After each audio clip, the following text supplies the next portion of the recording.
आज हम क्या पढ़ने वाले हैं? हिंदी। और दिन अंग्रेजी पढ़ते थे क्या? कौन सी इकाई लेकर आए हो? इकाई 4।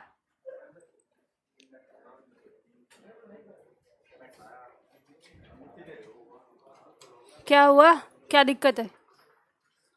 मुझे दिखाई दे रही है सीट खाली, ऐसा नहीं है। आज हम क्या पढ़ने वाले हैं?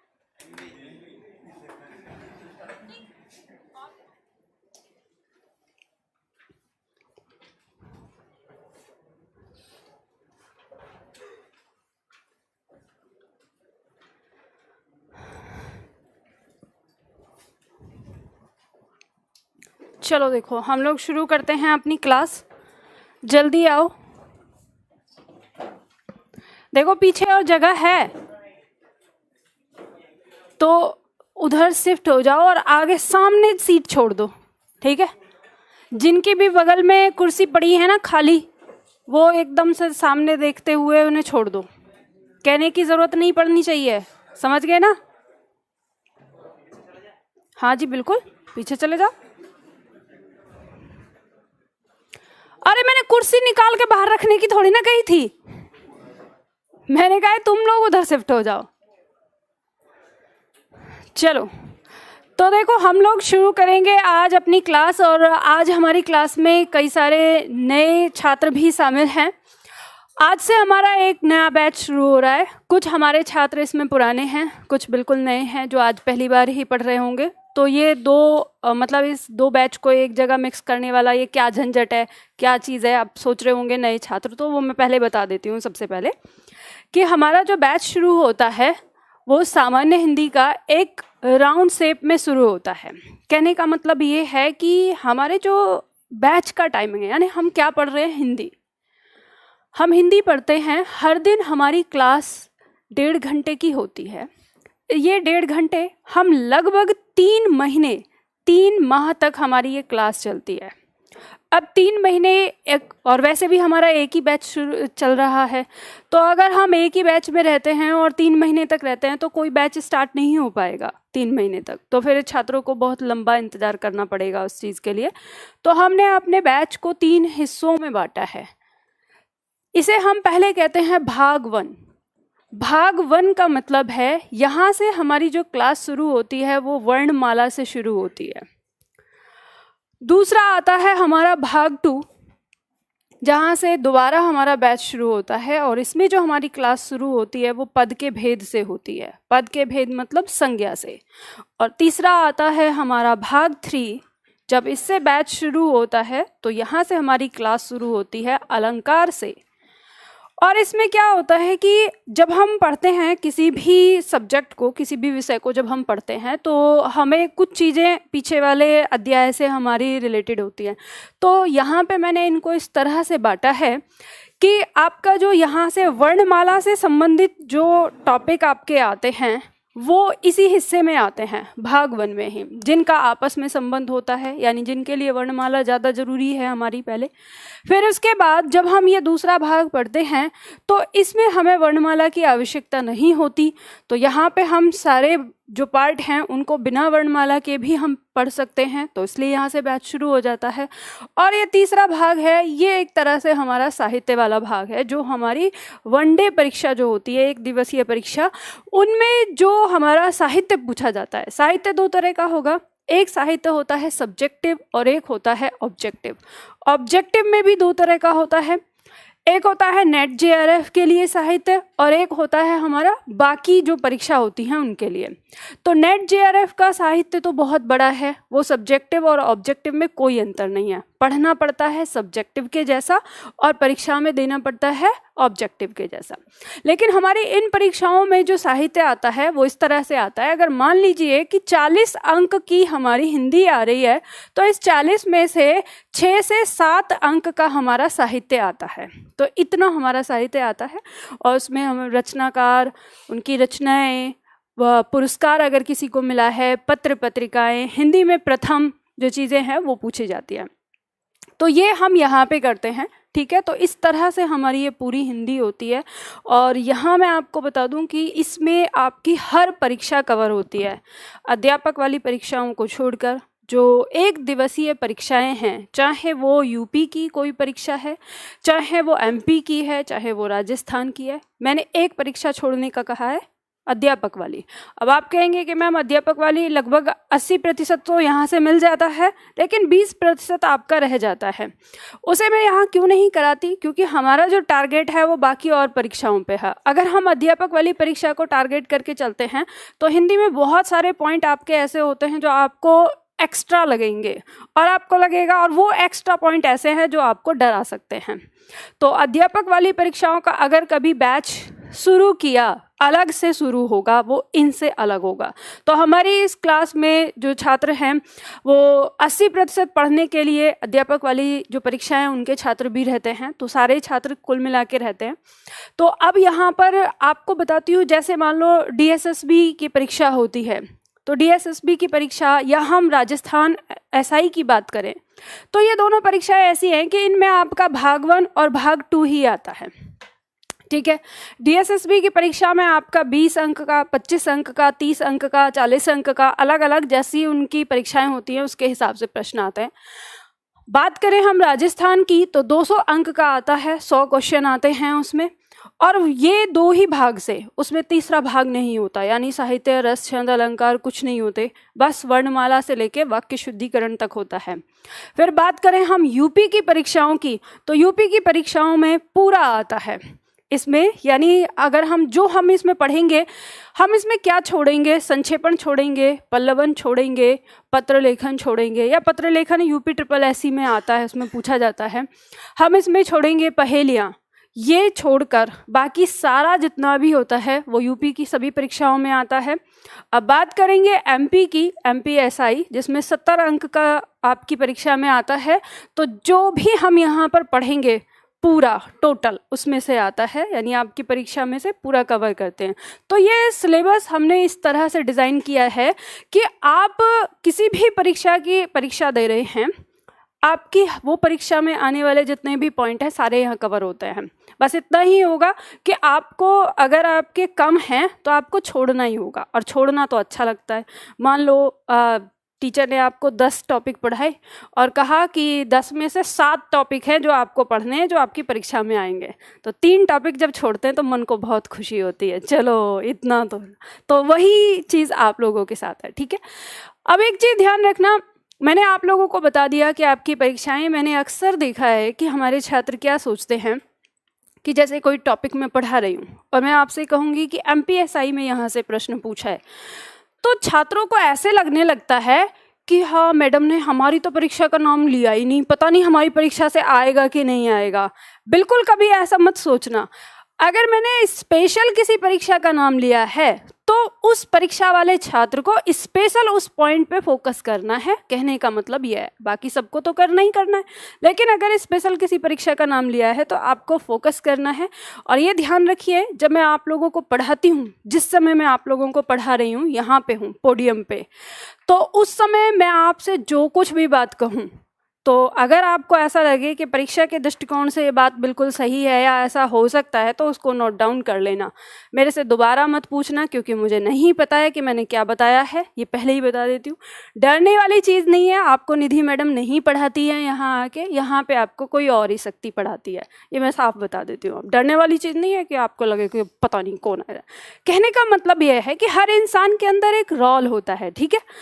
जब मैं यहाँ इस पोडियम पे खड़े होती हूँ तो मैं ये सोचती हूँ कि मेरा जो दिमाग होता है वो उसी चीज़ को पॉइंट कर रहा होता है जो मुझे आप लोगों को पढ़ाना है, तो उस समय मेरे दिमाग में वो बातें आती हैं। अब आप अगर यहाँ से हट के अगर मैं अपने ऑफिस में मिलूँगी, आप मुझसे वहाँ बात करेंगे, तो हो सकता है कि वहाँ मैं आपकी टीचर ना हो के मैं निधि एकेडमी की डायरेक्टर हूँ, तो वहाँ वो सारी चीज़ें मैं आपको बताऊँ ना बताऊँ उसका कोई पता नहीं है। समझ रहे ना बात को? अब इतने छोटे बच्चे नहीं कि आपको ये लगे कि कौन सी बात है, यानी हर व्यक्ति के अंदर एक एक्टर होता है, एक कैरेक्टर होता है। तो इसलिए यहाँ जो मैं बात करती हूँ उन पर ध्यान देना। एक बात और जो अभी मुझे फिर कुछ दिन पहले ही दिया, मैं जब यहाँ पे आपको पढ़ाऊंगी तो ध्यान देना, मेरा तरीका है विस्तार से पढ़ाने का। जो आपको नोटबुक यहाँ मिलेगी उससे भी कहीं ज़्यादा महत्वपूर्ण चीज़ें जो होती हैं वो है मेरा लेक्चर, जिस समय मैं आप लोगों को पढ़ा रही हूँ। तो कई बातें ऐसी होती हैं जो मैं आपको पढ़ाते समय बताती हूँ और वो लिखी हुई नहीं है, और शायद मैं उन्हें लिखवाती भी नहीं हूँ। तो कुछ छात्र हमारे ऐसे हो जाते हैं थोड़े से बोर, क्योंकि मैं चीज़ को 2 बार 3 बार 4 बार आपको समझाती हूँ अलग अलग तरीके से। तो बोर मत होना, और अगर किसी को लगे कि हाँ बोर हो रहे तो मेरे से शिकायत मत करना, क्योंकि मैं सुधरने वालों में से हूँ नहीं कि आप मेरे से शिकायत करें कि नहीं मैम थोड़ा जल्दी जल्दी पढ़ा दो। तो मैं ऐसा नहीं करने वाली। मैंने 3 महीने लिए हैं, मैं 3 महीने लूँगी, 3 महीने से ज़्यादा नहीं और 3 महीने से कम नहीं। और कोशिश मेरी यही रहती है कि आपकी परीक्षा में चाहे अंक कोई भी हो, आपके 20 अंक से लेकर आपके 100, 200, 300, 400 जितने भी अंक हैं, मेरी कोशिश यही रहती है कि मेरे विषय में आपके 100% अंक आ जाए। सब्जेक्टिव की तो हम गारंटी नहीं लेते, लेकिन ऑब्जेक्टिव की गारंटी हम ले सकते हैं कि जितना मैं एफर्ट लगाऊंगी और उसके बाद मैं आप लोगों से जो बोलूँगी कि आपको ये करना है, अगर आपने उतना कर लिया तो हमारे 100% अंक आ सकते हैं। ठीक है, मैं अपने सब्जेक्ट की, मैं आपसे ये नहीं कहती कि मैं आपका सिलेक्शन दिलवा दूंगी। जैसे कहते हैं ना लोग मार्केट में, हमारे साथ आओ सिलेक्शन पक्का, और ये वो हो ही नहीं सकता। मैं सिलेक्शन पक्के की बात तो नहीं करती, बट मैं अपने सब्जेक्ट की बात करती हूँ। क्योंकि मैं कैसे सिलेक्शन पक्के की बात कर लूँ, मैथ्स थोड़ी ना पढ़ा रही हूँ आपको, रीजनिंग थोड़ी ना पढ़ा रही हूँ। आप सिर्फ हिंदी के बल पे तो नहीं निकल सकते, लेकिन एक बात ध्यान रखना, हिंदी को इग्नोर करके भी आप नहीं निकल सकते।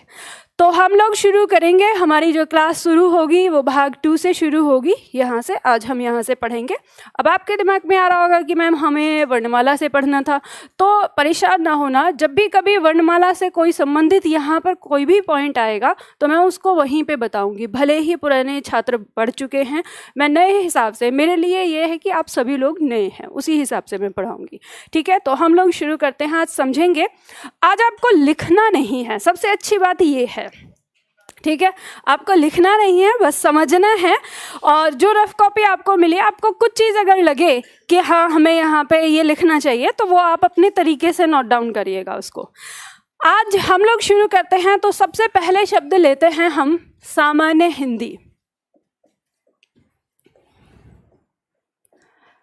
सामान्य हिंदी। अच्छा, एक चीज और मुझे बताइए, जो नए छात्र हैं उनसे मेरा प्रश्न है, आज आप डेमो लेने के लिए आए हैं या पढ़ने के लिए आए हैं? पढ़ने के लिए। अभी सोच के जवाब दिया है, क्या जवाब दिए? मैडम को डेमो देंगे तो मैम कुछ और बोलेंगी फिर।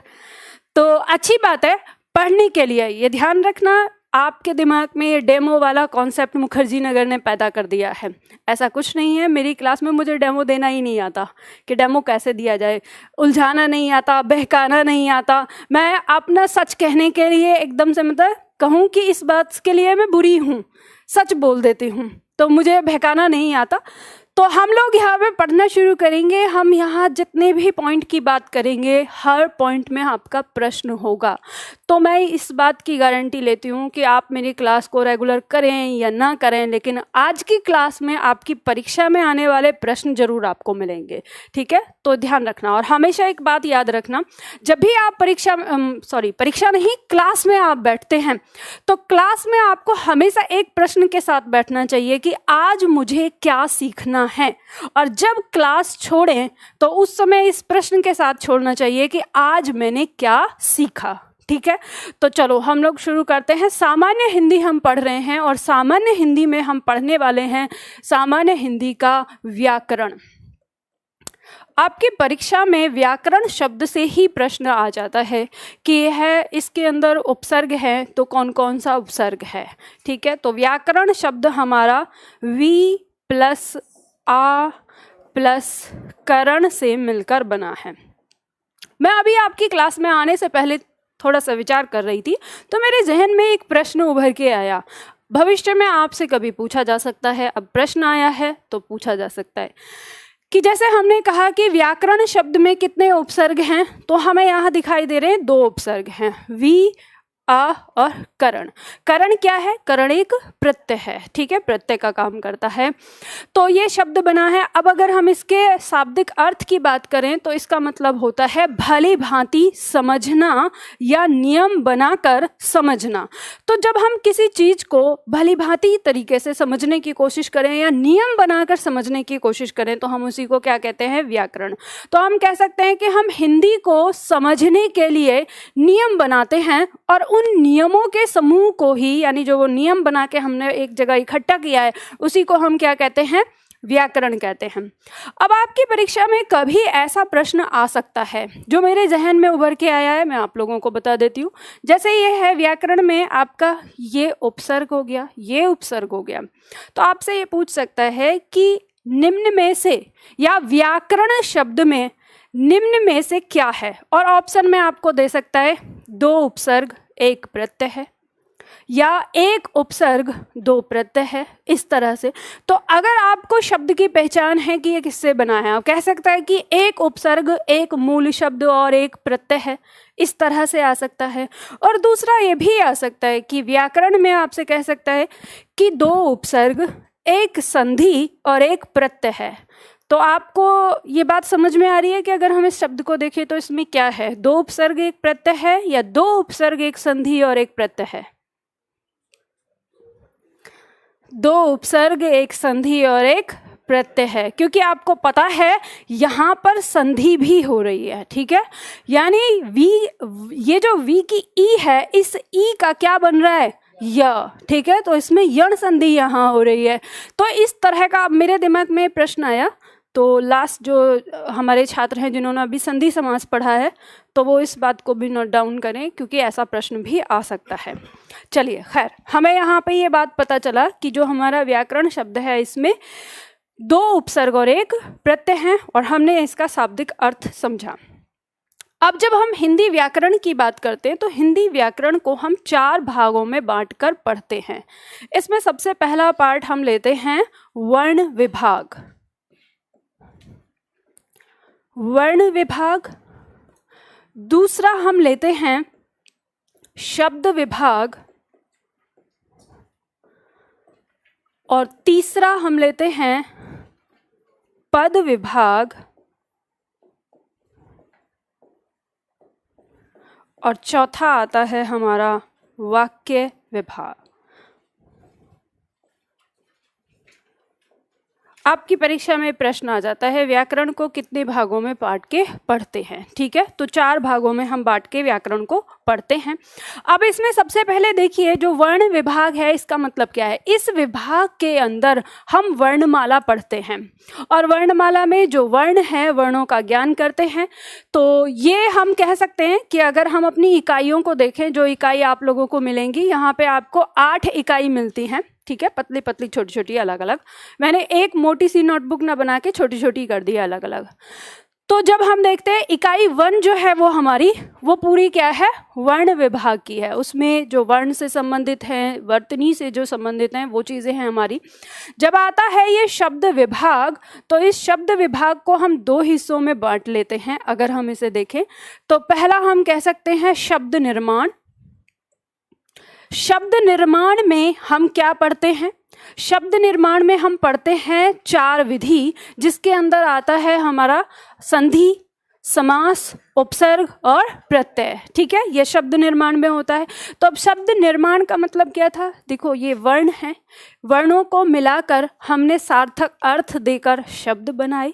अब शब्द से ही हमारे और शब्द बनते हैं, तो वो शब्द निर्माण में आए। और दूसरा आता है शब्दों का वर्गीकरण, जो आज हम अभी करने वाले हैं। यहाँ पर शब्दों का वर्गीकरण में जो दूसरा पॉइंट होगा, जो आज हम करेंगे, हमने यहाँ तक किया है अभी तक की अपनी क्लास में, अब इसके बाद हम यहाँ पे करेंगे आगे शब्दों के वर्गीकरण में क्या क्या चीज आती है। उसके बाद आएगा, यानी शब्द विभाग में हमें पता चल गया कि ये वो विभाग है, वो हिस्सा है व्याकरण का जिसमें हम केवल शब्दों का ज्ञान करते हैं कि शब्द कैसे बने।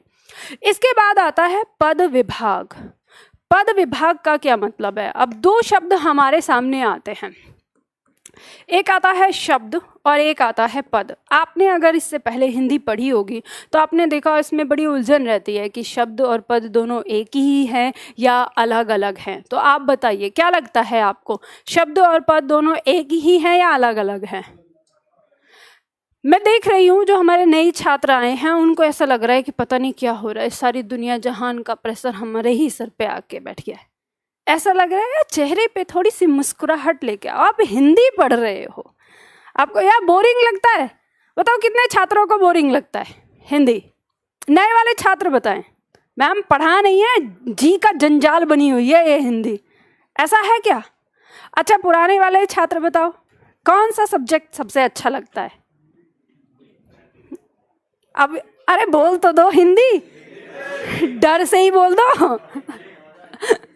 मजाक वाली बात है, थोड़ा मतलब ये लग रहा है कि क्या हो रहा है। देखो ध्यान से सुनना, मैं हमेशा जब भी जो चीज़ बताऊंगी ना आपको जड़ से बताऊंगी, एकदम जड़ से। याद रखना मैं कभी भी आपको रटाने की कोशिश नहीं करती, मेरी कोशिश ये रहती है कि रटाने की बजाय आपको समझा दूं। एक बार समझो और भूल जाओ, मतलब छोड़ दो सारी चीज़ों को। रटने वाली चीज़ों को तो आप क्या करोगे, रटते रहोगे बार बार, हर दिन भूल जाओगे। लेकिन आपने जो चीज़ एक बार समझ ली ना उसे ज़िंदगी में कभी नहीं भूलोगे। मैंने कहा रट लो और भूल जाओ। रट लो और भूल जाओ का मतलब ये नहीं कि जो मतलब समझ लो और भूल जाओ का मतलब ये नहीं कि जो आपने समझा उसे भूल जाओ। कहने का मतलब टेंशन भूल जाओ, कि जो आपके दिमाग में टेंशन थी आपने समझ लिया और भूल जाओ उस चीज़ को कि अब मुझे ये टेंशन नहीं है। तो दो शब्द समझा रही हूँ आपको, इसमें बहुत प्रॉब्लम रहेगी बार बार। क्या होता है पद, कब बोलेंगे पद, क्या है क्या नहीं। तो देखो दोनों में अंतर होता है लेकिन दोनों हैं एक ही चीज़। आप इसे ऐसे समझिए, जैसे मान लीजिए हमने कोई शब्द रखा हमारे सामने और मैं कुछ इस तरह से समझाती हूँ आपको। जैसे मान लो हमने एक वाक्य लिए, अजय किताब पढ़ता है,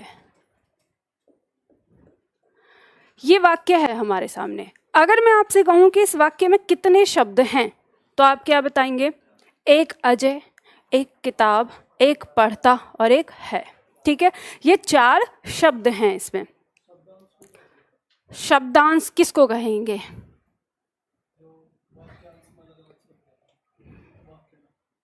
ये पहली चीज तो वाक्य है, वाक्यांश नहीं है। और दूसरी चीज इसमें कहीं कोई शब्दांश नहीं है।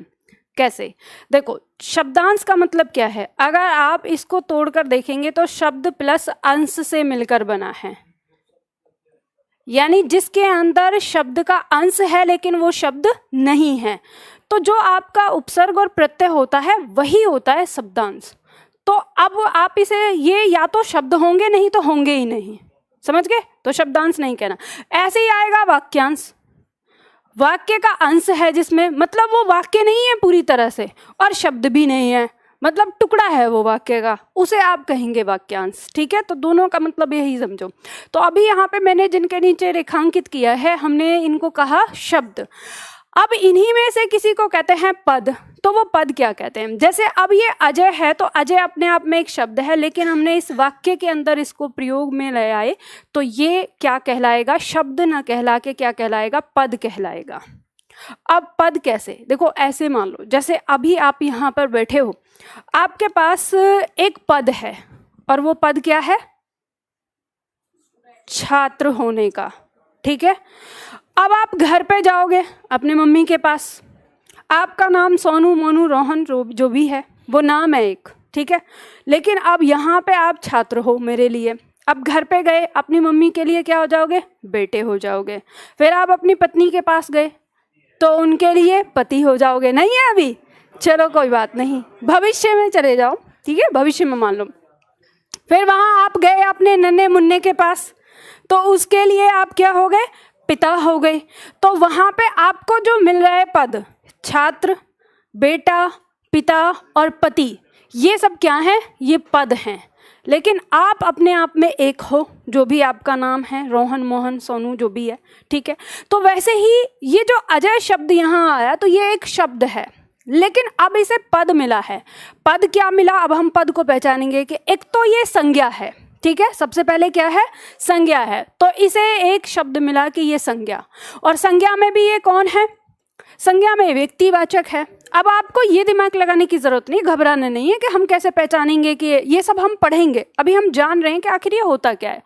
फिर इसके बाद हम इसमें ये देखेंगे कि जो ये अजय है ये एक वचन है कि बहुवचन है, तो हमें पता चलेगा कि ये क्या है, एक वचन है। तो ये एक वचन जो है ये भी तो इसका एक पद ही है, एक तरह से इसको नाम दिया गया है, ठीक है। अब मान लो जैसे हमने ये शब्द लिया किताब, अब हम इसकी बात करें, अच्छा इसी के साथ इसमें एक और पद आता है, हम कारक चिन्ह के आधार पर देखते हैं कि ये वाक्य में क्या है, तो वाक्य में काम को करने वाला है, क्योंकि किताब पढ़ रहा है, तो ये फिर क्या कहलाएगा, ये कर्ता कहलाएगा। अब अगर मान लो हम इसका लिंग निर्धारण कर रहे हैं कि यह स्त्रीलिंग है या पुल्लिंग है, तो हमें पता चलेगा कि ये पुल्लिंग है, तो हमें नाम मिल गया। तो हम कहेंगे संज्ञा है, एक वचन है, पुल्लिंग है और कर्ता है। तो ये जो इतने सारे शब्द आए जो हमने दिए, ये इसके क्या हैं, पद हैं। तो अब हम इसको इसीलिए कहते हैं कि ये वाला ये पद है, हम कहेंगे कि अजय वाक्य में कर्ता पद है, तो तब हम इसको पद कहते हैं। वो क्या होता है, एक तरह से शब्द ही है, लेकिन अब हम उसको पद कह रहे हैं। ऐसे ही हम किताब की बात करें तो हमें पता चलेगा कि ये एक संज्ञा है, संज्ञा में क्या है, जातिवाचक संज्ञा है। फिर अगर हम इसके पद की बात करें कि कारक में क्या है, तो कर्म कारक है, हमें पता चलेगा। अब जैसे पढ़ता है तो हमें पता चलेगा कि ये क्रिया है, यानी अब ये संज्ञा नहीं है, ये क्रिया है। क्रिया में कौन सी क्रिया है, सकर्मक क्रिया है। तो ये सारी चीजें जो हम देखते हैं यही सब हमारा क्या कहलाता है, पद कहलाता है। तो ये शब्द और पद में आपको अंतर समझ में आ गया कि शब्द और पद में हमारा क्या अंतर होगा, ठीक है। तो इस बात को आप समझना। चलो आगे देखते हैं। अभी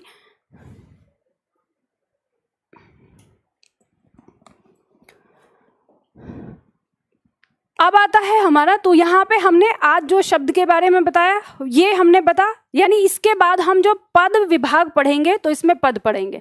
अब इसके बाद आएगा इन पदों को जोड़कर जब हम एक पूरा वाक्य बना देते हैं, उसी को हम वाक्य विभाग के अंदर पढ़ेंगे। हम कह सकते हैं वाक्य शुद्धिकरण या वाक्य कितने प्रकार के होते हैं, ये सारी चीज़ जिसमें हम पढ़ेंगे वो हमारा आता है वाक्य विभाग में, ठीक है। तो 4 भागों से हम पढ़ेंगे। आज हमारी शुरुआत यहाँ से होगी पद के पद भेद से, यानी पद विभाग से। अब इससे पहले हमें ये समझना है, यानी इन दोनों के बीच का जो हिस्सा है शब्दों का वर्गीकरण क्या होता है। अब एक चीज़ ये ध्यान देना, जब हम किसी भी अपनी हिंदी की बात करते हैं, अगर देखें तो आज मैं आपको एक थोड़ा अलग तरह का दृष्टिकोण दूंगी। मैं ये कहती हूँ कि हमारी पूरी हिंदी जो है वो केवल शब्दावली है। अगर आप ध्यान से देखें तो बस वाक्य शुद्धिकरण को छोड़कर हमारे पास जो कुछ जितना भी बचता है वो सब का सब एक क्या है, शब्दावली है। कैसे है वो आपको पता चलेगा। सबने अपनी अपनी परीक्षाओं का सिलेबस देखा है, पाठ्यक्रम नहीं देखा है तो देख लेना आज जाके घर पे, ठीक है। सबसे पहले तो एक बात ध्यान रखना, मेरे पास छात्र आते हैं, आपको एक मज़ेदार कहानी बताती हूँ, कहानी नहीं घटना कल की।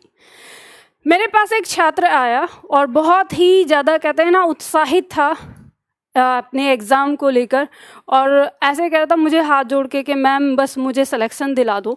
मैंने कहा बेटा मैं सिलेक्शन नहीं दिला सकती, मेरे पास कोई जादू की छड़ी है, अगर ऐसा होता तो मैं सबको ही ना सिलेक्शन दिला देती, लेकिन ऐसा नहीं है, सिलेक्शन आप खुद लेंगे। तो कहने लगा मैम देखो बात ऐसी है, बात है बहुत गंभीर, आप समझ नहीं रही हैं। मैंने कहा तो समझाओ। तो बोला कि हम एक लड़की को प्यार करते हैं और हमें उसे पाना है, और वो हमें मिलेगी तब जब हमें नौकरी मिल जाएगी। अच्छा उम्र उसकी मेरे ख्याल से वही 19-20 के आसपास में रही होगी, क्योंकि इस तरह की बातें जो हैं वो इसी उम्र में होती हैं।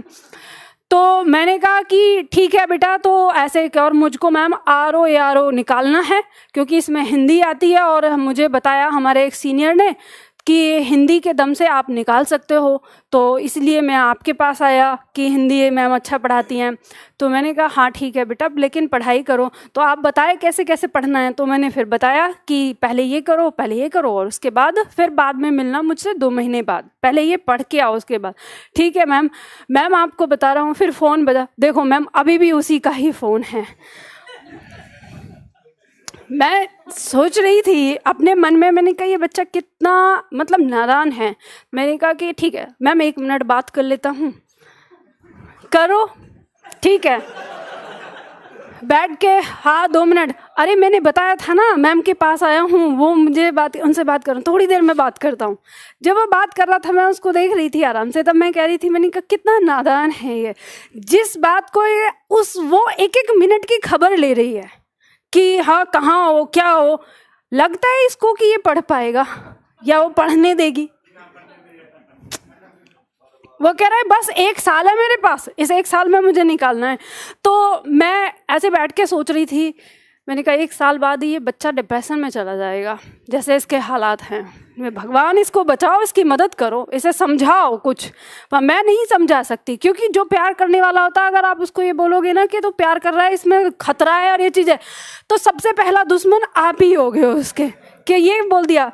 तो जब कभी आपको कोई अपनी प्यार मोहब्बत की कहानी बताए तो उसमें तो आप ये कह देना भाई बहुत बढ़िया बात है, बहुत बढ़िया है। तो मैंने उसको एक ही बात कही, मैंने कहा बेटा एक बात याद रखना जब जा रहे हो जीवन में, मैं ये उम्मीद करती हूँ कि उम्र के किसी पड़ाव पर तुम्हें मेरे इस डायलॉग का अर्थ समझ में आ जाए कि जिसको चाहते हो उसके लिए क्या करते हो, वह क्यों आए तुम्हारे पास, ये तय कर लेना। तो फिर कह हाँ मैम मैं बहुत चाहता हूँ, बहुत चाहता हूँ। मैंने कहा बेटा मैंने कहा है जिसको चाहते हो वह क्यों आए तुम्हारे पास, मैंने उसके लिए नहीं कहा जिसको तुम्हारा दिमाग में चल रहा है, मैंने इसके लिए कहा है जिसको तुम पाना चाहते हो, तुम्हारी जॉब जो है कि आप क्या कर रहे हो उसके लिए। उसका तो फ़ोन भी सुन रहे हो, लेकिन उसके लिए क्या कर रहे हो, वो जो सबसे अनोखी है, सबसे महारानी है, जिसको चाहने वाले लाखों करोड़ों लोग हैं और वो एक अकेली है। आप समझते हैं, जिसको चाहने वाले लाखों हों और वो एक अकेली हो और उसे चुनाव करना है, तो कितना इठला के, कितना इतरा के वो चुनाव करेगी और कितना सेलेक्टिव चुनाव करेगी। आप समझते हैं ना बात का मतलब, ये समझ लेना कि वो ये देखेगी कि मेरे लिए कौन मर सकता है। अब वो नहीं कि खून का लेटर लिख देंगे और ये कर,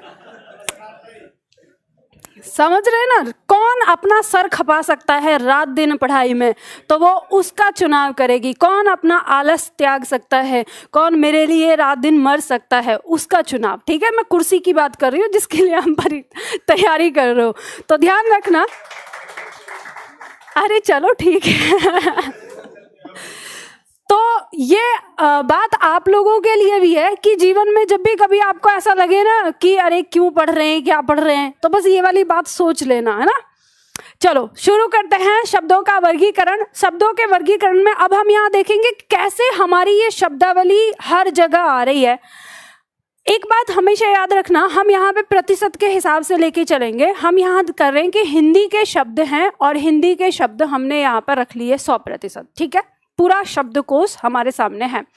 अब हम इसका वर्गीकरण कर रहे हैं पहली बार उत्पत्ति, स्रोत या इतिहास के आधार पर। हमने पहली बार इसको इस तरह से बांटा कि उत्पत्ति या स्रोत या इतिहास। उत्पत्ति मतलब उनका जन्म कहाँ से हुआ है, वो आए कहाँ से हैं, उस चीज़ को देखते हुए। तो यहाँ पर हमारे जो शब्द हैं वो 5 प्रकार के हैं। तत्सम शब्द, तद्भव शब्द, देशज शब्द, विदेशज शब्द और संकर शब्द। अब इस क्रम से इसको समझना। तत्सम शब्द, तत्सम शब्द हमारे हिंदी भाषा में, जो हम तत्सम शब्द की बात करें तो लगभग 60% शब्द हमारे संस्कृत भाषा से हमारे पास आते हैं। ठीक है, लगभग 60% संस्कृत भाषा के हैं। तो जो संस्कृत भाषा के शब्द हैं उन्हें हम तत्सम शब्द कह देते हैं। लेकिन एक बात ध्यान रखना, वर्तमान समय में आपका प्रश्न परिवर्तित हो रहा है। हमारी हिंदी भाषा में केवल संस्कृत भाषा से ही शब्द शामिल नहीं हुए हैं। तो हम यहाँ पर देखते हैं कि संस्कृत के अलावा और भी हमारी भाषाएं हैं जिनके शब्द हमारी हिंदी भाषा में शामिल हुए हैं और उनसे परिवर्तन भी उनमें हुआ है। तो तत्सम शब्द का मतलब होता है उसके समान, यानी जो मूल भाषा है, मूल भाषा से जो शब्द आए हैं, तो लगभग 60% शब्द हमारे संस्कृत भाषा से हमारी हिंदी भाषा में आए, जिनको हमने नाम दे दिया तत्सम। तद्भव का मतलब है ये इसमें वे शब्द हैं जो परिवर्तित होकर बने हैं या हिंदी के अपने शब्द हैं। ठीक है, ऐसा जरूरी नहीं होता कि हर शब्द परिवर्तित होकर बना है, कुछ शब्दों ने अपने आप भी जन्म लिया है। तो एक चीज़ ये ध्यान रखना कि हर शब्द का तत्सम हो ऐसा जरूरी नहीं है और हर शब्द का तद्भव हो ये भी जरूरी नहीं है। अब आता है देशज शब्द। देशज शब्द का मतलब है, अगर हम इसे तोड़ें तो देश प्लस ज मतलब जन्म लेना। तो जो देश में जन्मा है, अगर हम इसकी परिभाषा पर ध्यान देते हैं तो पता चलता है कि जिन शब्दों की उत्पत्ति का हमें कोई ज्ञान नहीं है कि यह शब्द कहाँ से आया है, किस बोली का है, किस भाषा का है, तो उन शब्दों को हम देशज शब्द में रख देते हैं, मान लेते हैं कि इसका जन्म देश में ही हुआ है। इसके बाद आता है विदेशज। विदेश प्लस ज यानी जो विदेश में जन्मा है। तो हम कह सकते हैं कि जो विदेशी भाषा से हमारी भाषा में शब्द शामिल हुए हैं वो हमारे क्या हैं, विदेशज शब्द कहलाते हैं। अब देखो एक बात आपको बताती हूँ, हमारी हिंदी की सबसे खास चीज़, जैसे आप देखते हैं कि हमारे देश में अंग्रेजी भाषा के पीछे सब लोग भागते रहते हैं कि अंग्रेजी आ गई तो सब कुछ है, अंग्रेजी आ गई तो बहुत कुछ है।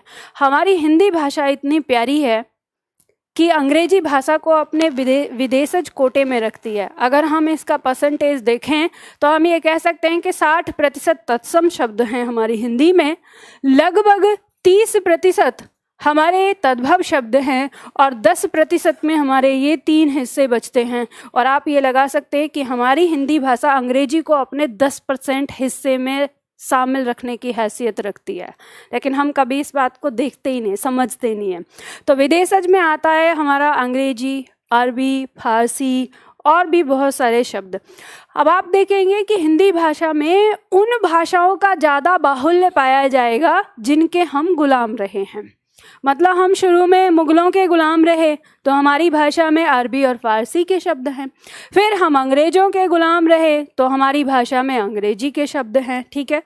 तो ये विदेशज कोटे में आते हैं। और संकर शब्द का मतलब होता है वे शब्द जो 2 अलग अलग भाषाओं से मिलकर बने हैं और एक शब्द हो गए हैं। जैसे हमने कहा किताब घर, तो किताब हमारा अरबी भाषा का और घर हमारा हिंदी भाषा का, तो दोनों मिलकर ये शब्द हो गया हमारा। जैसे कहते हैं अखबार वाला, तो एक शब्द हमारा अरबी भाषा का अखबार और वाला हो गया हिंदी भाषा का, तो दोनों मिलकर ये शब्द हमारे संकर शब्द होते हैं। तो ये आता है आपकी परीक्षा में, यहाँ से प्रश्न आते हैं या नहीं आते बताइए? इन सारे से आते हैं कि नहीं? सारे याद करने होंगे कि नहीं? तो ये आपके परिवार जो आपका पाठ्यक्रम है उसका हिस्सा है। फिर इसके बाद अब देखो ध्यान देना, ये हमने 100% को इसमें तोड़ा है।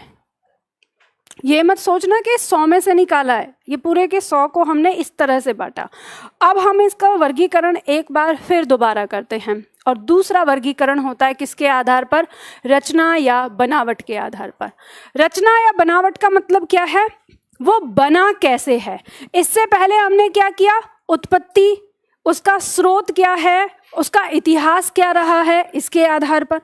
अब हम कह रहे हैं उसकी बनावट कैसी है, वो बना कैसे है, उसकी रचना कैसे हुई है। तो रचना के आधार पर हमारे पास शब्द 3 प्रकार के, रूढ़ शब्द, यौगिक शब्द और योग रूढ़।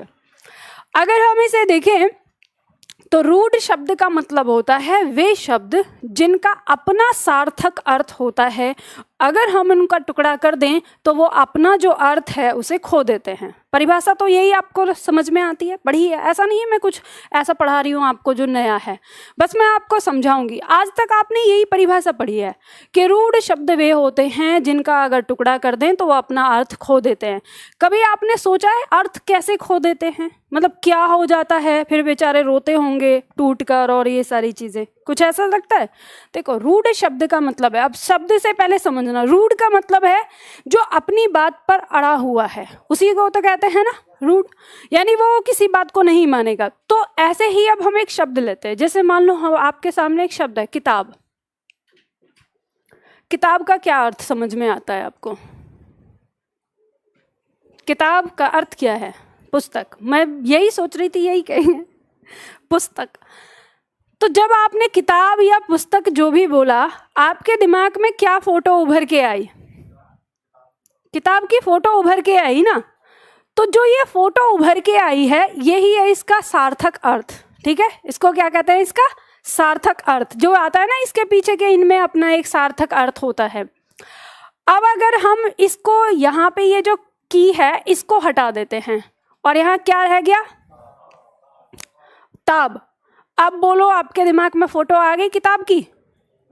नहीं आई, मतलब वो फोटो क्या हो गई, भंग हो गई। तो इसी को कहते हैं टूटना, कि अर्थ क्या हो जाता है, भंग हो जाता है। अब इसी तरह से अगर हम इसको जो टुकड़ा आगे से लगाया है इसको यहाँ रख दें, अब ये क्या लिखा है, ताबकी, क्या होता है, दिमाग में कुछ आ रहा है, प्रश्नवाचक चिन्ह आ रहा है ना, कि क्या है।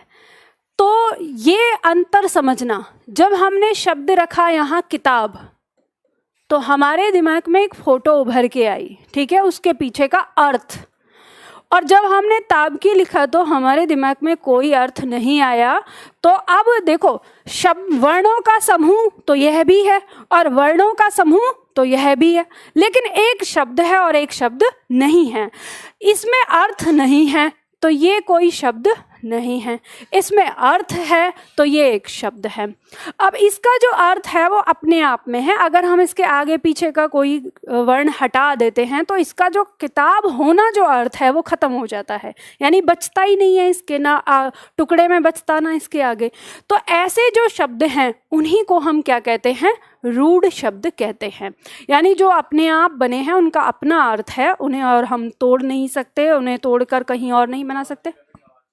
हाँ, अभाज्य कह सकते हैं। अभाज्य शब्द का मतलब है जिनका भाजन न किया जाए, मतलब उन्हें तोड़ा ना जा सके। हाँ जी, अब तो तुम दिमाग चाचा चौधरी की तरह लगाने लगे हो। चलो ठीक है, अच्छी बात है, मैथ से रिलेट करके पढ़ रहे हो हिंदी को, देखो, है ना, बढ़िया। चलो अब ये कह देंगे मैम आप ही तो कहती हो हिंदी में मैथ पढ़ते हैं, रीजनिंग पढ़ते हैं, है ना। चलो बात समझ में आ गई जो मैंने अभी रूट शब्द के बारे में समझाया। अब इसके बारे में बात करते हैं यौगिक शब्द। यौगिक शब्द क्या कहता है, ये वे शब्द होते हैं जो दो शब्दों से मिलकर बने होते हैं। दो शब्दों से मिलकर बनना, जैसे बिल्कुल बहुत सरल तरीके से समझाऊंगी जिसे आप देखते रहे हैं, जैसे हिम प्लस आल्य क्या बनता है शब्द, हिमालय। तो ये जो हिमालय शब्द बना है यही हमारा क्या कहलाएगा, यौगिक शब्द कहलाएगा। यानी ये वो शब्द है जिसके अंदर दो शब्द हैं और दोनों शब्द मिलकर एक बने हैं, तो ये हमारे यौगिक शब्द।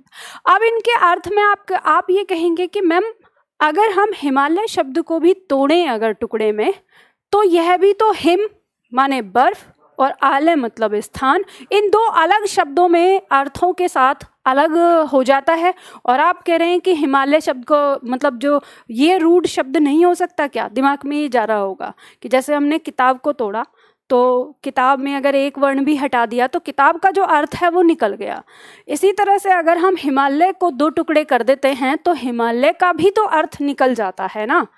तो अब ये बात ध्यान रखना कि हिमालय का अर्थ निकल जाता है, लेकिन हिमालय का शाब्दिक अर्थ क्या है, हिम का स्थान। अगर हम देखें हिमालय क्या है, जहां बर्फ ही बर्फ है, तो हिमालय शब्द में बर्फ शब्द निहित है। जब हम इसको तोड़ते हैं तो हिम मतलब बर्फ, यहाँ पे बर्फ का अर्थ बचा रहता है, यहाँ पर स्थान का अर्थ बचा रहता है।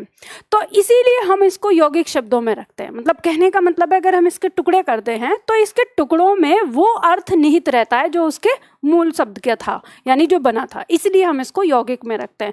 अब आप कितने भी शब्दों को देख लो, जितने शब्द आपके सामने, हमको पता है यौगिक शब्द के अंदर हमारी 4 विधि आती है। इसमें कौन कौन सी विधि हमने पढ़ी थी यौगिक शब्द के अंदर? तो सबसे पहले हमने पढ़ा संधि, उसके बाद उपसर्ग, फिर प्रत्यय, उसके बाद समास। ये चारों विधि हमारी कौन सी हैं, यौगिक शब्दों की हैं।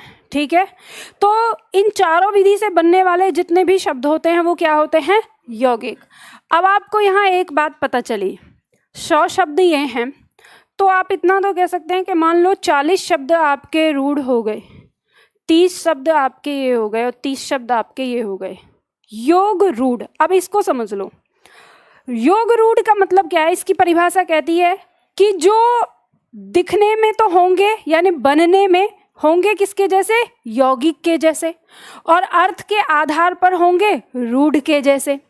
जैसे मान लो उदाहरण के तौर पे अगर हम देखें तो उदाहरण के तौर पे दिया है, जैसे मान लो हमने शब्द लिया कमल नयन। अगर हम कमल नयन कहते हैं तो हमारे दिमाग में फोटो राम की, कृष्ण की या विष्णु की बनती है, कि जैसे कहते हैं कमल नयन कह रहे हैं, राम के लिए कमल नयन कहा गया, तो हमारे दिमाग में फोटो राम की आ रही है। तो ये हमारा यौगिक शब्द है, किससे मिलकर बना है? कमल और नयन से। लेकिन अगर हम इसको टुकड़े में कर दें तो कमल अलग हो गया, नयन अलग हो गया। अब हम कमल नयन को राम नहीं कह सकते, जैसे हमने तोड़ दिया तो मतलब अर्थ खो दिया अपना उसने। तो कहने का मतलब है जो अर्थ के आधार पर हो, कैसे? रूढ़ के जैसे, और जो बनने के आधार पर हो यौगिक के जैसे, उनको हम कहते हैं योग रूढ़ शब्द। लेकिन जब आप इनको गौर से देखते हैं तो आपको पता चलता है कि ये जितने भी योग रूढ़ शब्द हैं ये सब के सब समास के, बहुब्रीहि समास के उदाहरण हैं। यानी ये समास के ही अंदर आ गए। तो और समास किसके अंदर है? यौगिक शब्द के अंदर। तो देखो ये हमारे विद्वानों से एक बहुत भारी भूल है कि इसको 3 भागों में बांटा। मैं यही चीज़ कहती हूँ कि इसके 2 आधार होने चाहिए थे, रूढ़ और यौगिक। और यौगिक के अंदर ही होता है रूढ़, योग रूढ़। वहीं आप रख सकते थे कि हाँ भाई उसके जैसा हो गया। खैर अलग आया। अब आपकी परीक्षा में यहाँ से प्रश्न आएगा कि बनावट के आधार पर कितने प्रकार के, तो 3 ही रखने हैं। आप भले ही जानते हैं कि कुल मिला के घुमा फिरा के वही बात है, लेकिन आपको 3 ही रखने हैं, ठीक है? और इनका अर्थ अलग अलग समझना है। तो अब बात आपको समझ में आ गई। अब जो नहीं समझ में आया, जो समझना है वो सुनो। हमारे सारे शब्द रूढ़ शब्द नहीं हो सकते, पहली चीज। और सारे शब्द यौगिक शब्द नहीं हो सकते। जब हमारे सारे शब्द यौगिक शब्द नहीं हो सकते तो क्या सभी शब्द में संधि पाई जा सकती है? नहीं। क्या सभी में उपसर्ग होगा? नहीं। क्या सभी में प्रत्यय होगा? नहीं। क्या सभी में समास होगा? नहीं। तो जैसे आपको कोई भी उठा के पूछ लेता है, आपको बताती हूँ एक शब्द। मेरी टीम YouTube पे ना क्वेश्चन डालती है पोल कराने के लिए, मैं नहीं डालती, पर मुझे नज़र रखनी पड़ती है। कई बार ऐसा होता है ना, वो भी दिमाग लगा देते हैं ज़्यादा। अच्छा एक चीज़ और होती है, दीपक तले अंधेरा सुना है आप लोगों ने? मेरे साथ अक्सर ऐसा ही होता है ना कि मैं यहाँ हिंदी पढ़ा रही हूँ, सबकी हिंदी सुधार रही हूँ, मेरे अपने ही जो हैं वो हिंदी नहीं पढ़ते। सारे स्टाफ को मैंने फ्री में दे रखा है कि हिंदी पढ़ लो, सीख लो। कई बार मुझे गुस्सा आता है तो डांटती हूँ, उसके बाद भी चलो ठीक है, गलतियाँ हो जाती है।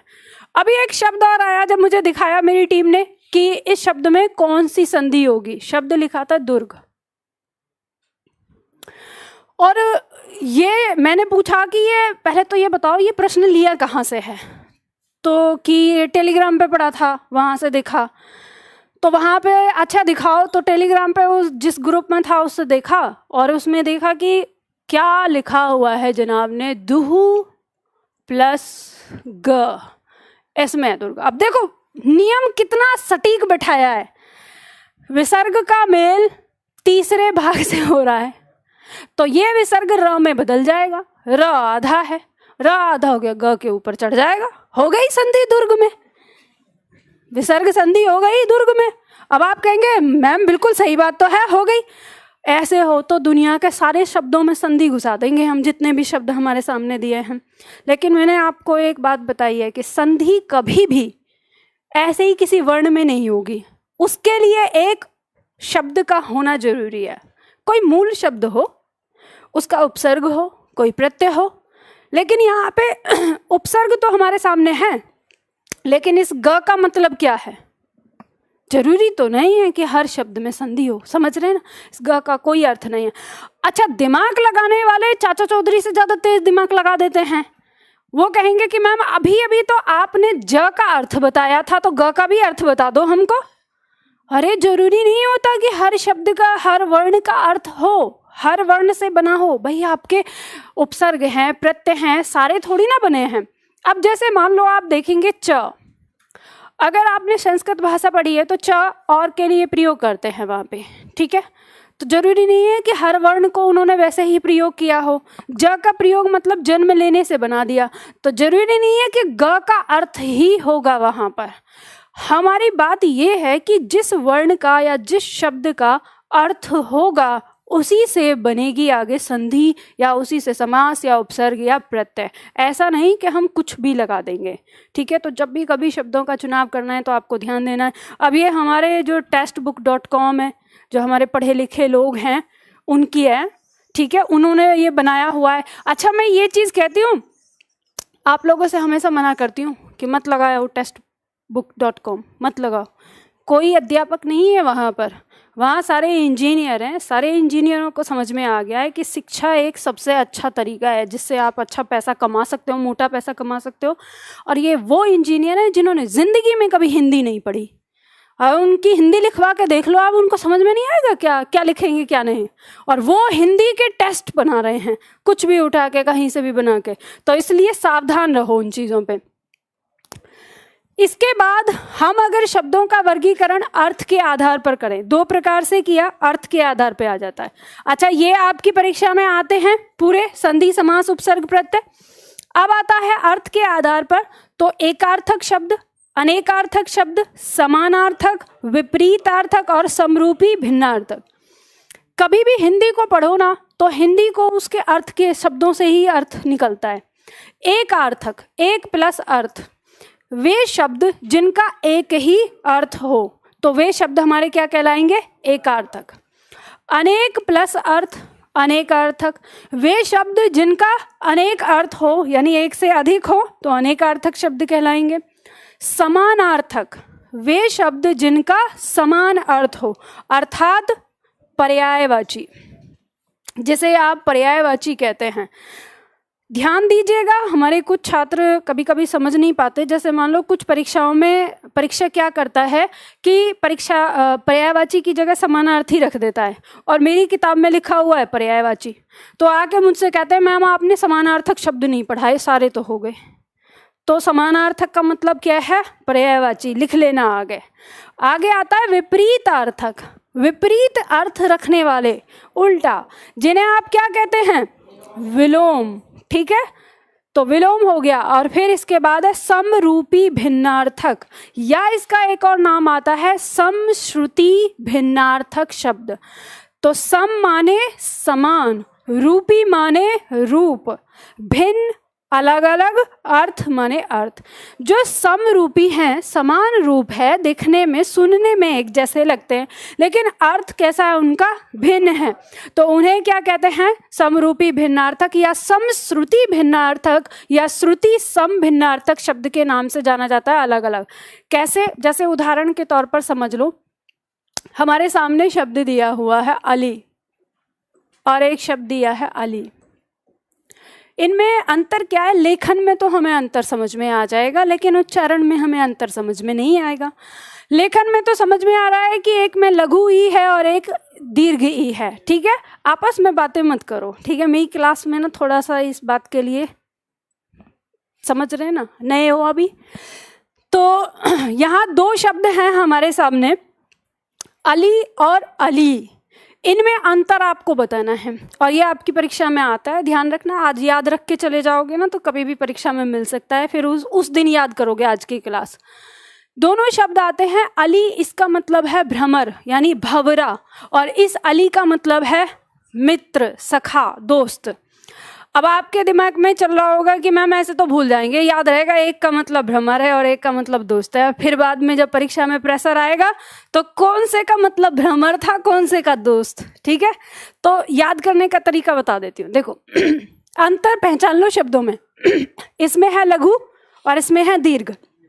लघु मतलब छोटा, तो भ्रमर छोटा सा जीव होता है, तो ऐसे याद रखो, छोटी ई की मात्रा, छोटा सा भ्रमर। ठीक है, और बड़ी ई की मात्रा। आपके जीवन में सबसे बड़ा रिश्ता अगर कोई है तो वो है दोस्ती का।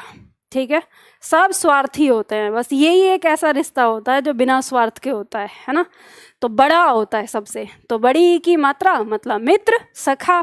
तो इस तरह से याद कर सकते हो इन शब्द को। तो ये ऐसे शब्द होते हैं हमारे समश्रुति भिन्नार्थक शब्द। अब ये सारे के सारे शब्द आपकी परीक्षा में आते हैं। आप पढ़ते हो शब्दावली की नहीं पढ़ते हो? पढ़ते हो ना, ठीक है। इसके बाद आते हैं हम व्याकरण, व्याकरणिक या रूप या प्रयोग के आधार पर। इसमें एक चीज़ और लिख लो, व्यवहार के आधार पर। अब ये व्यवहार शब्द क्यों जोड़ दिया है मुझे समझ में नहीं आया, लेकिन बता दे रही हूँ क्योंकि प्रश्न आ चुका है इससे कि व्यवहार के आधार पर शब्द कितने प्रकार के होते हैं। तो व्यवहार के आधार पर शब्द दो प्रकार के हो गए। ठीक है, या व्याकरण के आधार पर, या रूप के आधार पर, या प्रयोग के आधार पर।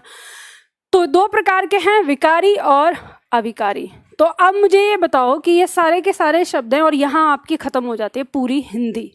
साहित्य का हिस्सा अगर छोड़ दे, अलंकार, रस, छंद, तो यहाँ आपकी पूरी हिंदी खत्म हो जाती है और यही है आपकी सामान्य हिंदी। बस इतनी। आपने कोई थ्योरी पढ़ी यहाँ पर? सारे तो शब्द ही हैं, आपको रटने हैं बस, और कुछ है ही नहीं इसमें। तो ये आपकी परीक्षा में मतलब यहाँ से अब ये रख सकते हो कि हम क्या पढ़ें। मैं आपको एक चीज़ और आज बता देती हूँ, फिर पता नहीं क्लास में कभी मैं बता पाऊँ या ना, याद रहती हैं चीज़ें। यह आपकी शब्दावली, इस शब्दावली में आपका कितना हिस्सा है, ठीक है, वो मैं बताती हूँ, जो आपको यहाँ से मिलेगा। ये पूरा हिस्सा है, ठीक है, शब्दावली में है। इसमें अगर हम देखेंगे तो ये वाला हिस्सा तो हमें हमारी इकाइयों में मिलेगा, ये हिस्सा नहीं है इसमें, ठीक है। रूट शब्द कुछ मिल जाएंगे लास्ट में, आगे दिए हैं। उसके बाद ये पूरा हिस्सा है ये शब्दावली में, और ये विकारी और अविकारी ये आपको अलग इकाई में मिलेगा। यानी कहने का मतलब है ये हिस्सा और वो हिस्सा, ये दो पूरे के पूरे हिस्से आपके किस में, एक शब्दावली में है। अच्छा, ये शब्दावली पतली है क्या? मुझे कल एक स्टूडेंट ने कहा कि मैम आपकी जो शब्दावली है वो बहुत पतली है, इसलिए मैं दूसरी किताब से याद कर रहा हूँ, उसमें बहुत मोटी है। मुझे सुन के सच में सदमा लगा, सच बता रही हूँ। नहीं, दिखने में नहीं, और उसने जो नाम बताया मैंने कहा कि बेटा वो पूरी व्याकरण है और मेरी ये केवल शब्दावली है। उसमें जो शब्दावली के पेज हैं उन पेजों को उठाकर उसको मिलाकर देखो, उससे ज़्यादा मोटी पाई जाएगी ये। तो हाँ जी बिल्कुल है, सारे नहीं है, कम है, ठीक है। गलती नहीं है, गलत नहीं कह रहा था, सही कह रहा था। लेकिन मैं आपको ये बताती हूँ कि अगर मैं आपसे ये कहती हूँ कि अगर आपने ये शब्दावली पूरी की पूरी रट दी ना, मैं इसको उठा के और किसी भी पेज में से अगर आपसे पूछ लूँ और आप मुझे बता दो, अगर इस स्थिति में आप पहुँच गए तो ये मैं गारंटी से कहती हूँ कि कोई प्रश्न आपका नहीं छूटेगा। लेकिन ऐसा संभव है? अच्छा चलो, मैं आज एक बात कहती हूँ, अगर आप लोगों में से मतलब कोई भी छात्र जो आपकी आने वाली जॉब है उसमें सिलेक्शन लेता है तो मेरी तरफ से उसको एक बेहतरीन प्राइज रहेगा। अभी मैं नहीं देने, अब अनाउंस नहीं कर रही हूँ आपको, मतलब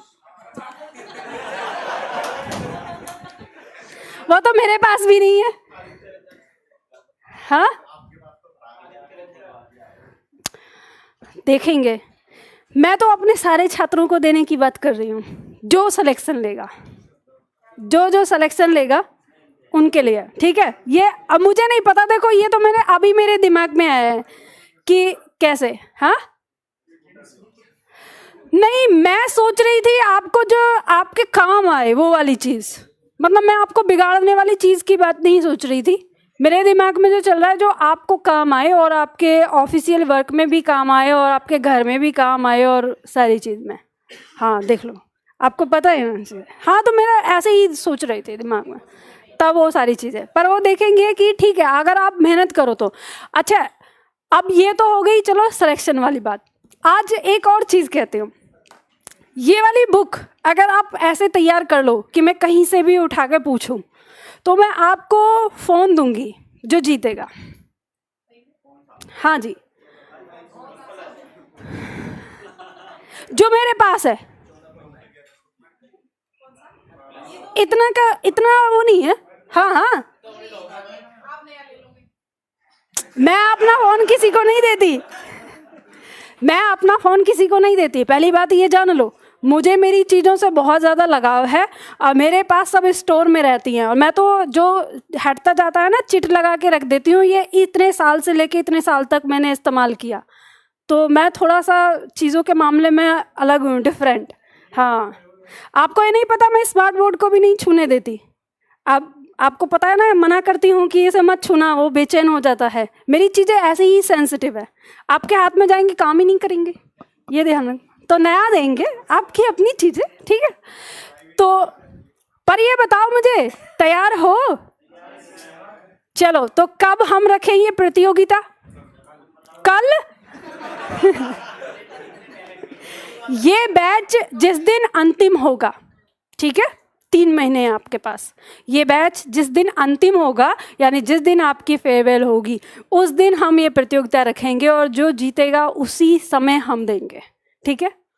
तो ये, लेकिन एक बात ध्यान रखना, गलत नहीं बताना है। मैंने कहा है सारे याद होने चाहिए, जहां से भी पूछ लूं शब्दावली में कहीं से भी। हाँ, कितने प्रश्न का होगा? कितने प्रश्न करूंगी, मेरी मर्जी है, जब मुझे संतुष्टि हो जाएगी। आप मतलब आपको लग रहा है कि फोन, मैं ये फोन आपको इसलिए दे रही हूं ताकि आप हिंदी को सीख जाओ, इसके लालच से।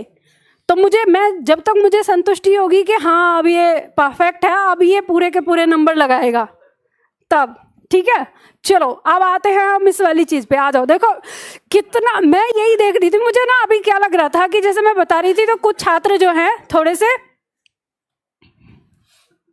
आ रहे थे, तो मैंने कहा चलो क्लास में ना थोड़ी सी पानी की छिड़काव कर दिया जाए, है ना। तो उसके बाद मैंने थोड़ा सा अलग बातें करनी शुरू की, तो कितना इंटरेस्ट, मतलब पढ़ने में नहीं है इतना इंटरेस्ट। हे भगवान, सुधर जाओ बालको, जीवन में क्या होएगा आपका। चलो आओ इधर। अब हम बात कर रहे हैं, हमारे पास आया अंतिम जो हम पढ़ रहे हैं, रूप या प्रयोग के आधार पर हम जब पद को देखते हैं तो ये कितने प्रकार के? 2 प्रकार के। कौन कौन से? बातें मत करो आपस में, बताओ कौन से? कितने छात्र हैं जिन्होंने आज पहली बार सुना है ये नाम? ये विकारी और अविकारी, बाकी सबने सुना है ना, और बहुत सारे छात्र तो जानते भी होंगे। बताओ क्या है विकारी का मतलब? विकारी संज्ञा के आधार पर,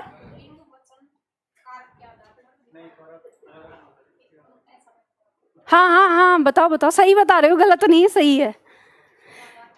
वे शब्द जिनमें लिंग, वचन, कारक, काल के आधार पर परिवर्तन होता है उन्हें हम क्या कहते हैं?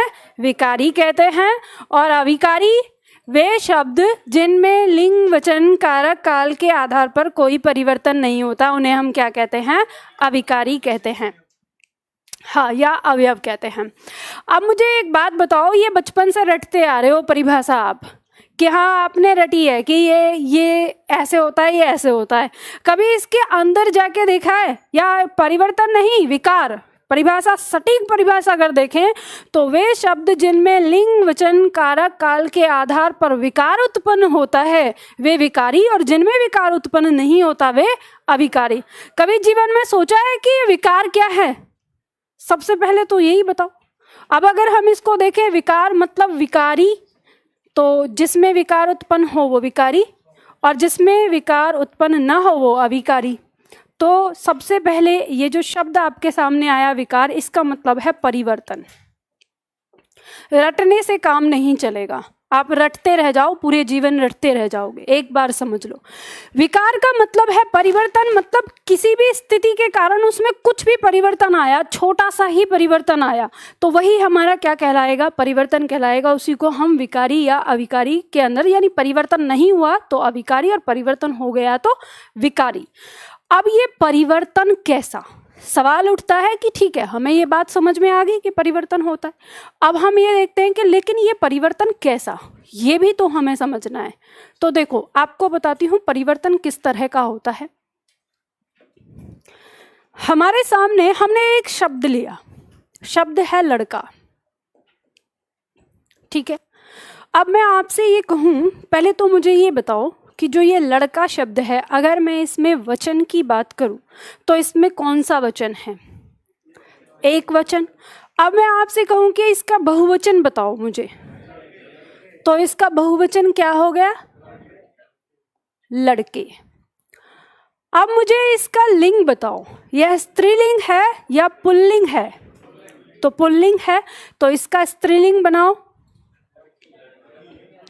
तो इसका स्त्रीलिंग हो गया लड़की। लड़कियां क्यों कह रहे हो? मैं बहुवचन की बात थोड़ी ना कर रही हूं, मैं एक वचन लड़का शब्द की ही बात कर रही हूं। तो अब ये बताओ कि ये तो लड़का और ये यहाँ पर लड़के और ये लड़की, अंतर आया शब्द में कि नहीं आया? ठीक है, तो शब्द में अंतर आ रहा है, ये जो अंतर आया इसी को हम परिवर्तन कहेंगे। किस आधार पे परिवर्तन आया है? लिंग के आधार पर, वचन के आधार पर। और किसी भी शब्द में किसी एक से भी परिवर्तन आ गया तो मतलब उसमें विकार आ गया। ठीक है, अब चलो इसी तरह से हम बात करते, दूसरा शब्द लेते हैं हम। शब्द है हमारे पास जैसे जाता। अगर हम इसकी क्रिया की बात करें तो क्रिया क्या होती है? धातु जा, और क्रिया अगर बनाएंगे तो जाना। तो इस जाना क्रिया को हमने वर्तमान में बनाया। वर्तमान क्या है इसका? जाता। अब हम काल के आधार पर परिवर्तन कर रहे हैं इसमें। अगर मैं आपसे कहूं कि इसका भूतकाल बनाओ, भूतकाल में इसको हम क्या कहेंगे? गया। क्या करेंगे? गया। तो बताओ, जाता और गया इन दोनों में समानता है क्या? परिवर्तन आया। ये जो परिवर्तन आया यही क्या है? विकार है। और हमें ये पता चला कि ये जो क्रिया जिसे हमने कहा इसमें परिवर्तन होता है किसके आधार पर? काल के आधार पर।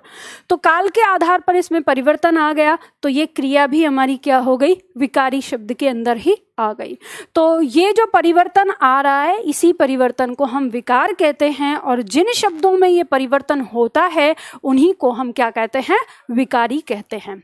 अब यहाँ पर अगर हम बात करें अविकारी शब्द की, तो कुछ शब्द हमारे सामने ऐसे होते हैं जिनमें कोई परिवर्तन नहीं होता। जैसे मान लो एक शब्द है हमारे सामने प्रतिदिन।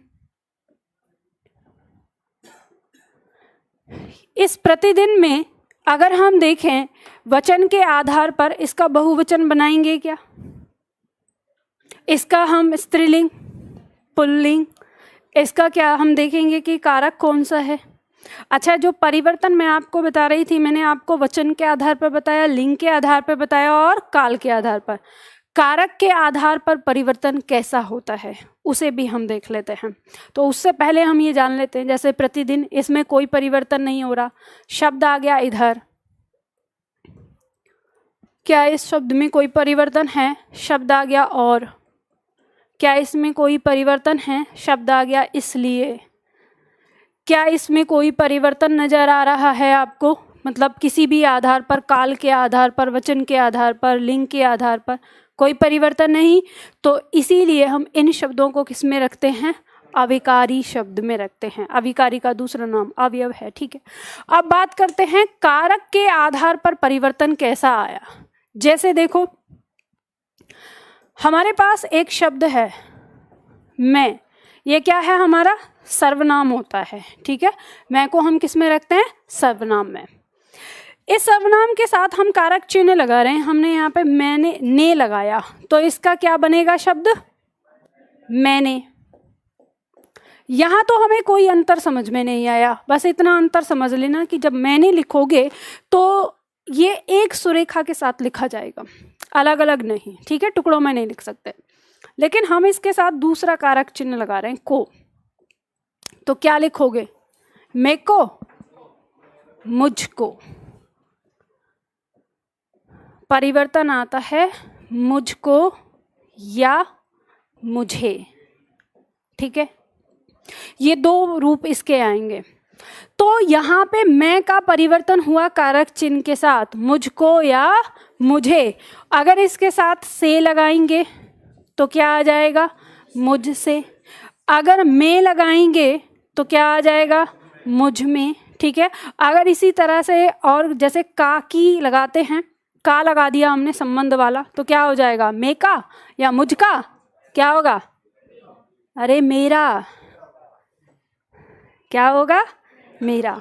तो यहाँ इस मैं के परिवर्तित रूप सामने आ रहे हैं, किसके कारण? कारक चिन्ह के कारण। ठीक है, तो ये सारे शब्द, यानी हम ये कह सकते हैं कि ये म हमारा क्या है? एक सर्वनाम है। तो सर्वनाम शब्द भी हमारे क्या होंगे? विकारी होंगे। तो जब हम विकारी शब्द के बारे में पढ़ते हैं, अविकारी शब्द के बारे में, तो हम पढ़ते हैं कि पद के भेद हम 8 प्रकार के पढ़ते हैं, जिसमें 4 हैं हमारे विकारी और 4 हैं हमारे अविकारी। तो संज्ञा, सर्वनाम, विशेषण और क्रिया, ये 4 हम पढ़ते हैं विकारी में। और उसके बाद 4 हमारे कौन से? क्रिया विशेषण, संबंध बोधक, समुच्चय बोधक और विषमादि बोधक, ये 4 हम पढ़ते हैं अविकारी में। ठीक है, तो इन्हीं चारों का यानी इन 8 को हम पढ़ने वाले हैं किसमें? पद के भेद में, जो हमारी क्लास होगी। तो आज जो हमने समझा ये मैं कल की क्लास में नहीं समझाऊंगी। हम कल की क्लास में विकारी के अंदर सबसे पहला पद क्या पढ़ेंगे? सीधा डायरेक्ट संज्ञा, क्योंकि अब हम एक एक करके समझेंगे। यहाँ से शुरुआत करेंगे। तो आज की क्लास में हम इतना ही समझते हैं, हमें कुछ लिखना नहीं था, ये हमारे सब पढ़ने का हिस्सा था। अब रुक जाइए, देखो मैंने अगर ये कह दिया कि क्लास हम कल करेंगे तो इसका मतलब ये नहीं कि मैंने क्लास छोड़ दी है। याद रखना 1 बजे तक मैं क्लास में आपको बैठा के रखूँगी। आप लोग हमेशा आदत खराब करते हो, क्लास शुरू होती है 11:30 बजे से 1 बजे तक, पहले बोलते हैं 1.5 घंटे की। आप लोगों को लगता है छोड़ दें मैम, जल्दी छोड़ दें, जल्दी छोड़ दें। ये ऑनलाइन वाले छात्र 1-1 सेकंड देखते हैं, लास्ट में कहता है मैम ये क्लास तो 1 घंटा 20 मिनट की है, ये आपने तो कहा 1.5 घंटे पढ़ाया जाएगा। तो समझ रहे हैं ना, इसलिए भागने की कोशिश मत किया करो। अब बात सुन लो। अच्छा, बहुत बढ़िया। हाँ, अब देखो ध्यान दो यहाँ पर। ये जो आपको यहाँ नोट्स मिला हुआ है, ये नोट्स आप सभी लोगों को इकाई में मिलेगा। आप जो ऑफलाइन क्लास के छात्र हैं उनके पास ये नोटबुक के रूप में मिलेगा। जो ऑनलाइन वाले छात्र हैं आप सभी लोगों को ये जो नोट्स मिलेंगे, ये नोट्स वाले ऑप्शन में PDF रूप में मिलेंगे। अगर आपको PDF निकालना है तो प्रिंट कर लीजिएगा। प्रिंट किए बिना रफ कॉपी पे रख के और इस तरह से पढ़ेंगे तो मैं साफ बताती हूँ कुछ समझ में नहीं आएगा। आपको नोट्स निकालने हैं ये, और ये नोट्स किस तरह से हैं मैं दिखा देती हूँ आगे। एक तो ये जो मैंने आपको बताया है, जो कुछ भी ये सब लिखा हुआ है उदाहरण समेत। तो जब रिवीजन करना है तो इन सबको पढ़ लेना, ठीक है, सारी चीज़ें लिखिए। अब आपके नोट्स ये इस तरह से होंगे, कुछ लिखे हुए हैं, कुछ खाली हैं। तो जो खाली है ना, यहीं पे आपको लिखना है। मैं बताऊंगी आपको क्या लिखना है, कैसे लिखना है, अपना भी दिमाग नहीं लगाना है, मैं यहाँ पे लिखवाऊंगी सामने। तो ऐसे ही नोट्स आपके मिलेंगे। जिस चीज़ में हमें टाइम लगेगा लिखने में वो लिखा हुआ है। जब ग्राफ वगैरह बनाने हैं वो सब बने हुए हैं इसमें, ठीक है। परिभाषा, उदाहरण, हम वाक्य प्रयोग करते हुए इसको लिखेंगे। तो इस तरह के नोट्स हैं आपके। ये आपको प्रिंट निकाल के, मतलब डाउनलोड करके प्रिंट निकाल के रखने हैं। यहाँ मैं आपको बता देती हूँ, अगर आप लोगों को 600 रुपये से ज़्यादा लग रहा है प्रिंट निकालने में, तो आप फिर ऑफिस से मंगा लें, क्योंकि ये पूरी इकाई का जो प्राइस है वो 600 रुपये है। तो आप यहाँ से मंगा सकते हैं। अगर 600 रुपये से कम लग रहा है तो मैं आपसे कहूँगी कोई ज़रूरत नहीं यहाँ से मंगाने की, आप सीधा सीधा प्रिंट निकलवा लें अपने पास, ठीक है। तो ये सारी चीज़ें आपको वहीं मिल जाएंगी। अगर फिर भी समझ में नहीं आ रहा है कि कहाँ से कैसे करना है, तो नंबर दिया हुआ है, इस पर कॉल करें और वहाँ से पता कर लें, ठीक है। तो ये हमने यहाँ पे किया। और ऑफलाइन वाले छात्र तो जानते ही हैं, कोई दिक्कत, कोई समस्या अगर आपकी होती है तो आप मुझसे बात कर सकते हैं यहाँ पे। और क्लास के बाद, और हाँ, ऑनलाइन वाले छात्रों को ये चीज़ मैं बता देती हूँ कि अगर आपको डाउट की ज़रूरत पड़ती है तो ये क्लास जैसे ही ख़त्म होती है आपको तो पता चल जाएगी कि क्लास ख़त्म हो गई या नहीं। तो उसी के 1 घंटे के अंतराल में आप फ़ोन कर सकते हैं ऑफिस में। आपने कौन सा बैच लिया हुआ है, आप अपना नंबर बताते हुए स्टाफ से बात करें, वो मेरे से आपकी बात करा देंगे, ठीक। और कमेंट्स में आप ना लिखें, कमेंट्स में मैं कभी नहीं पढ़ती हूँ, क्योंकि मैं नहीं समझ पाती कि आप किस चीज़ के बारे में बात कर रहे हैं वहाँ पर। जैसे कई बार कुछ छात्र ऐसे कमेंट करते हैं कि मैम दोबारा समझाओ, तो मुझे नहीं समझ में आता कि वो किस पॉइंट के लिए बोल रहे हैं दोबारा समझाने के लिए, क्योंकि आपकी क्लास हमेशा 30 सेकंड से 40 सेकंड लेट ही जाती है। और 30 से 40 सेकंड में तो हम बहुत कुछ कर लेते हैं। आजकल तो शॉर्ट वीडियो चल रही है, कैसे ना 30 सेकंड की चल रही हैं, तो वहाँ से तो कितना कितना निकल जाता है, कितनी सारी चीज़ें, तो नहीं पता चल पाता। तो आपको अगर कभी ऐसी समस्या आए कि नहीं समझ में आया है तो आप दोबारा प्ले कर सकते हैं वीडियो को। तो ऑनलाइन वाले छात्रों के पास तो बहुत सारी सहूलियत होती है, और बेचारे ऑफलाइन वाले छात्र तो एक तरह से करो समझो कि मगरमच्छ के जबड़े में फंसे हुए होते हैं, है ना बोल सकते, ना कुछ कर सकते, मैम का और खौफ रहता है इतने में। तो चलो आज के लिए इतना ही करते हैं, फिर मिलते हैं कल की क्लास में, ठीक है। कोई बात नहीं, मजे करो, एक नहीं बजा तो